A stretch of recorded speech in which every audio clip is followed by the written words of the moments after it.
Olá, meu nome é Luciano Pires, eu sou cardiologista da Comissão de Medicina e Saúde da Federação Gaúcha de Futebol e este é o primeiro vídeo do nosso projeto 2023. Bom, a doença cardiovascular continua sendo a principal causa de morte nos Estados Unidos, inclusive da maioria das mortes súbitas relacionadas ao exercício em pacientes jovens, em atletas jovens.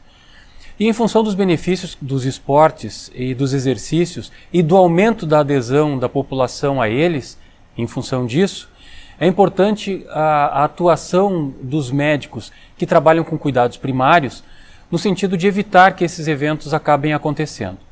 Mas quais são as causas de parada cardíaca e morte súbita em atletas com menos de 35 anos?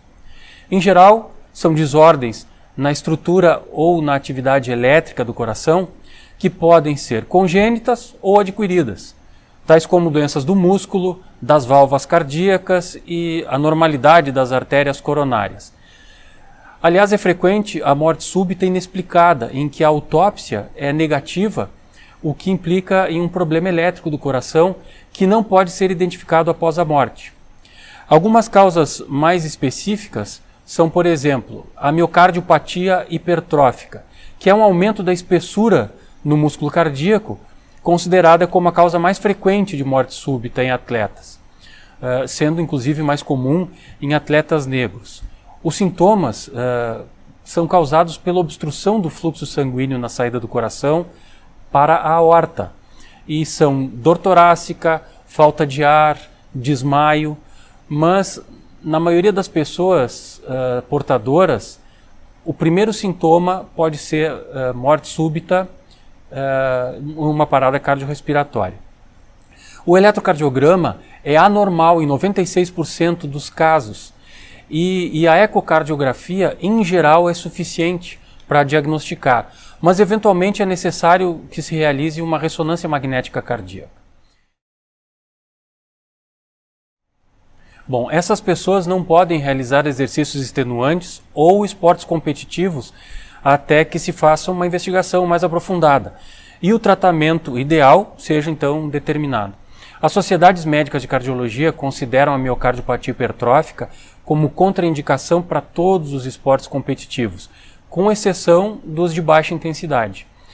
O tratamento inclui uso de medicações, eventual implante de cardiodesfibrilador e até mesmo cirurgia cardíaca. Outra causa é a origem anômala das artérias coronárias. Algumas vezes, a origem das coronárias, que saem da aorta, está em local anormal daquele vaso, o que pode causar deficiência do fluxo sanguíneo por elas, pelas coronárias, e que pode levar a arritmias ou infarto do miocárdio e até mesmo morte. Em atletas, a ecocardiografia pode avaliar esta origem, e se não for possível, nos atletas que têm sintomas inexplicados, se deve realizar uma angiotomografia de coronárias. Essa é uma condição um pouco mais difícil de ser diagnosticada e o tratamento é sempre cirúrgico. Eventualmente, após 3 meses da cirurgia, o atleta pode retornar às competições se não houver evidência de alterações nos exames cardiológicos.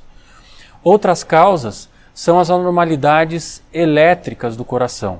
Uma delas é a síndrome de Wolff-Parkinson-White, que é uma doença congênita do sistema cardíaco de condução da eletricidade, que são como se fossem fios elétricos que fazem esse trabalho, e que pode levar a arritmias cardíacas.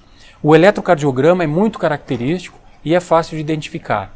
O que causa o problema é a existência de um feixe acessório, como se fosse um fio extra e anormal que comunica a parte superior, os átrios, com a parte inferior do coração, que são os ventrículos.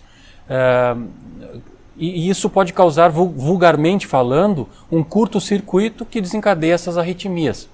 E esse feixe acessório também pode conduzir arritmias atriais, que são menos graves, aos ventrículos e assim impedir o funcionamento do coração como bomba. Muitos pacientes são assintomáticos e outros relatam palpitações. O teste ergométrico é importante para avaliar esses atletas e classificá-los como de alto ou baixo risco para a parada cardíaca. Os de alto risco e todos com essa síndrome, que participam de atividades de moderada ou intensa intensidade, devem consultar um especialista em arritmias, que é o eletrofisiologista, para avaliar a necessidade e possibilidade de realizarem uma ablação, que é como se fosse uma cauterização desse feixe acessório, que em geral resolve o problema. Outra anormalidade elétrica do coração é a síndrome do QT longo, que é uma alteração genética que causa irregularidades nas trocas iônicas das células cardíacas e que leva a arritmias graves. Ela é identificada por um prolongamento de uma região do eletrocardiograma, mas algumas vezes, algumas medicações podem causar essa alteração no eletro e devem ser descartadas, não confundir o diagnóstico. Pode ser tratado através do uso de medicações e também implante de desfibrilador cardíaco. Estes pacientes com desfibrilador podem voltar às atividades após 3 meses sem registro de novas arritmias ventriculares. Outras causas menos comuns são a displasia ritmogênica do ventrículo direito, em que o músculo do ventrículo direito é substituído por tecido fibrogorduroso, que causa essas arritmias. O tratamento pode incluir medicações e também o desfibrilador.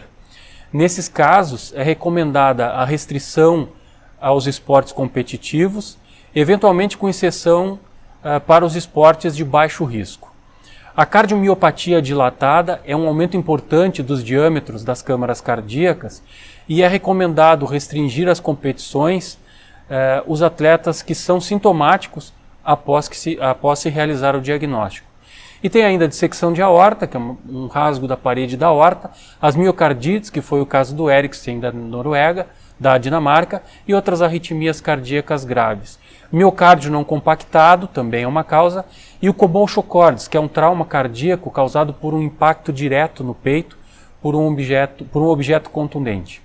Mas como se faz a avaliação pré-participação desses atletas? Tradicionalmente se aplica um questionário estándar sobre sintomas e história familiar, associado a um exame físico dirigido ao sistema cardiovascular.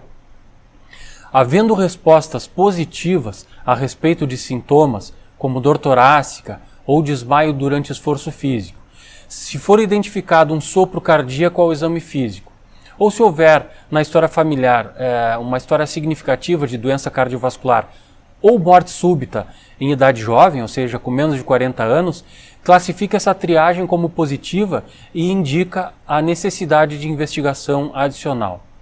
Mas e o eletrocardiograma?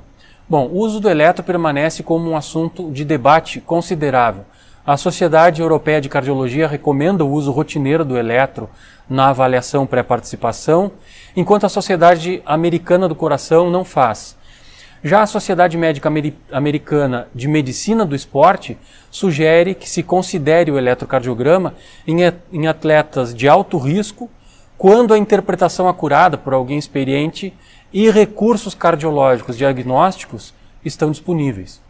Mas muitos estudos demonstram a importância significativa na detecção de condições associadas à parada cardiorrespiratória ou morte súbita, quando o eletro é associado à anamnese e ao exame físico. E os atletas master, ou seja, com mais de 35 anos?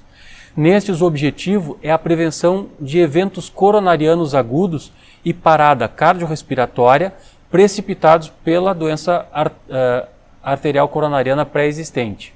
O teste ergométrico em assintomáticos de baixo risco não é recomendado, mas pode ser usado naqueles com fatores de risco documentados.